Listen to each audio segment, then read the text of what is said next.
welcome to Touring Backroads France and this fourth episode on the Knights Templar. Today we're going to visit the city of La Rochelle. I'm going to take you to visit some of the remains of the Templar site that you can still see. Most people in town don't even know it's there. These are remains from the 13th century. The town was sacked and pillaged many times throughout history, including the siege of 1627 during the Wars of Religion, when the Protestants held out in the city for almost a year against adverse conditions. Another question we need to ask is, what was the Knights Templar? Who were these soldiers and what did they do? Now, I'm going to take you back to the time of Philip the Fair, King of France from 1285 until 1314. For today's trivia question, where does the modern superstition surrounding Friday the 13th come from? If you're feeling lucky, stick around until the end of the episode and I will give you the answer.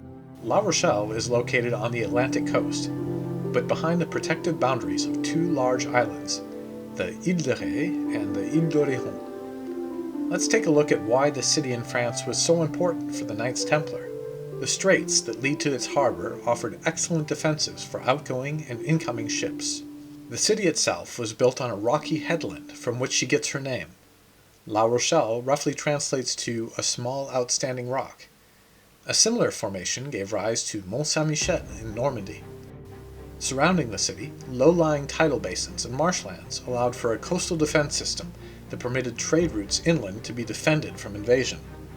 With the arrival of the Crusades, the city found itself at the crossroads of international export, both of goods and passengers, as pilgrims embarked on ships along their quest to the Holy Land. This outflux of travelers actually gave its name to the Pertuis d'Antioch, the Straits of Antioch that saw travelers off to the modern-day lands of the Middle East and the Holy City in present-day southern Turkey.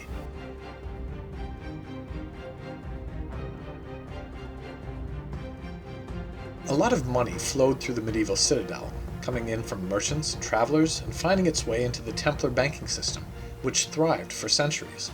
The holy warriors and monks that comprised the Knights Templar developed the first European banking system and are at the origin of modern Western paper currency. Their methodical record-keeping and ledger entries allowed for travelers to deposit money in Templar banks, with paper contracts and promissory notes being issued in return. This allowed the travelers to use their funds at any location where Templar banks were located, spanning across Europe and into the Middle East. With a surplus of deposits, the Knights Templar was then able to issue loans. This led to the system of credit, allowing interest to be charged, and permitting banks to lend out in ratios to deposits of silver and gold, becoming the basis of modern fractional reserve banking. Over time, the wealth of the Templars combined with the indebtedness of the French monarchy led to their demise. Que chaque région avait sa monnaie, donc on pesait les monnaies. Mais Philippe le Bel s'est lancé dans la fausse monnaie aussi. Philippe le Bel qui est un roi catastrophique. Quand il s'en est pris aux Templiers, c'est parce que les Templiers, il avait emprunté de l'argent aux Templiers, comme il ne pouvait pas le rendre, trouvait le moyen de diffamer. On Friday the 13th of October, 1307, King Philip IV of France made good on his resolve to do away with the Knights Templar for good. He ordered them all arrested, and it was the beginning of the end for the Sacred Order. Struggling with finances and mismanagement of multiple conflicts, the King of France accused the warrior monks of heinous crimes, including heresy and sodomy. Imprisoned and tortured, many still did not confess. The final act took place 7 years later, when in 1314, Jacques de Molay was burned at the stake, the last of the Templar Grand Order. Ils étaient en Charente sur le fait qu'on était sur les chemins de Saint-Jacques. Bon, j'expliquais à mes élèves, mais de façon un peu très raccourcie, il y avait les CRS et la Croix-Rouge. Oui, il y avait des ordres différents. Il y avait les hospitaliers qui s'occupaient de la santé des pèlerins, et les Templiers, c'était plutôt ceux qui veillaient à la sécurité des pèlerins. Mais aussi, quelqu'un pouvait partir, au lieu d'emporter de l'argent sur soi, il déposait de l'argent, par exemple, au Temple, au faubourg du Temple, puisqu'il y a encore la rue du Temple à Paris. Et donc, ils déposaient leur argent et on leur faisait une reconnaissance de dette. Ce qui fait qu'après, ils allaient de commanderie en commanderie et on pouvait retirer de l'argent. Alors, évidemment, ils ramassaient beaucoup d'argent. Dans l'histoire, vous savez, chaque cœur a ramassé beaucoup d'argent, mais il y a eu des ennuis. Fouquet et les Templiers, enfin, on était tous ça dans le même sac. Hein. Legends from this time persist, with stories of Templar treasure departing La Rochelle for Scotland, Portugal, or perhaps even North America. And I wanted to show you something a little special today. Something you would never expect on a street like this, which is full of traffic and a lot of shops, different boutiques. It's sort of a high-end street for shopping. There's something unexpected down here that a lot of people from La Rochelle don't even really know about. See some of the high-end shops here. Bank. And you have to really look for it, because if you don't pay attention, you'll walk right by it. It's not something that sticks out as a particular point of interest, but it's right here.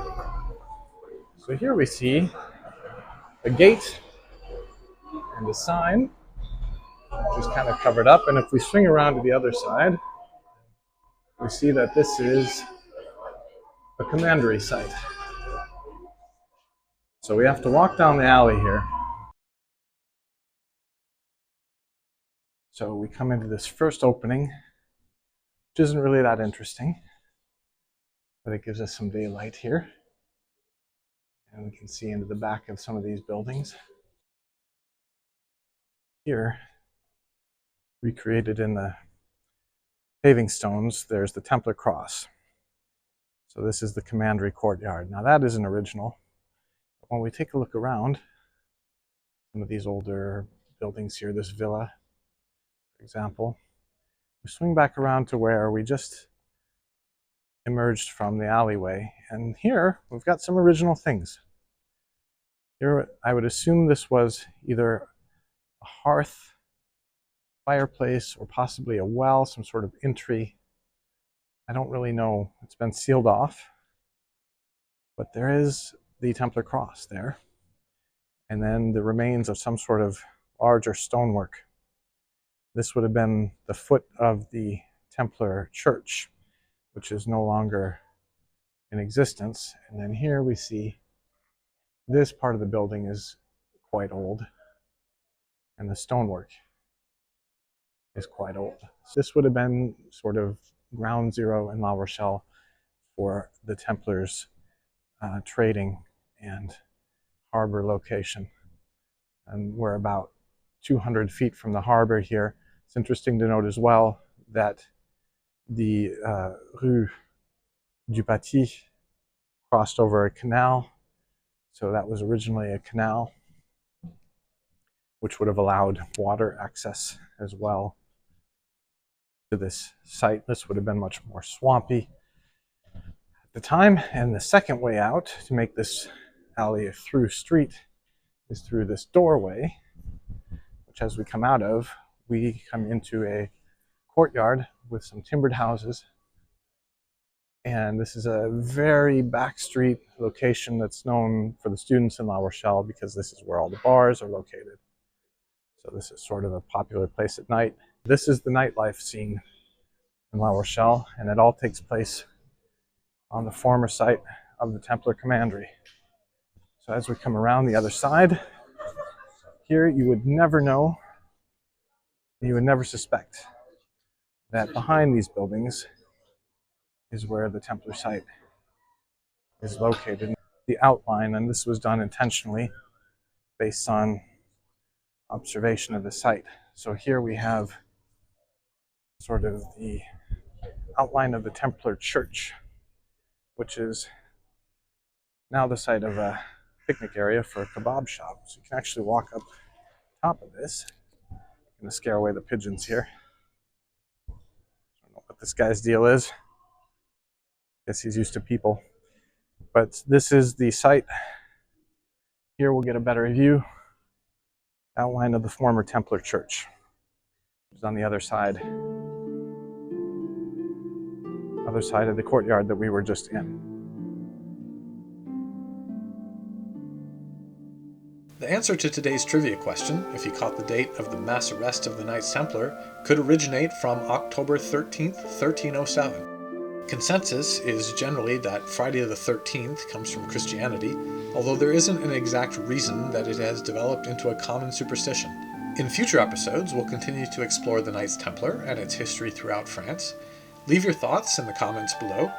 As always, if you enjoy the content on this channel, please like and subscribe. Your support is greatly appreciated.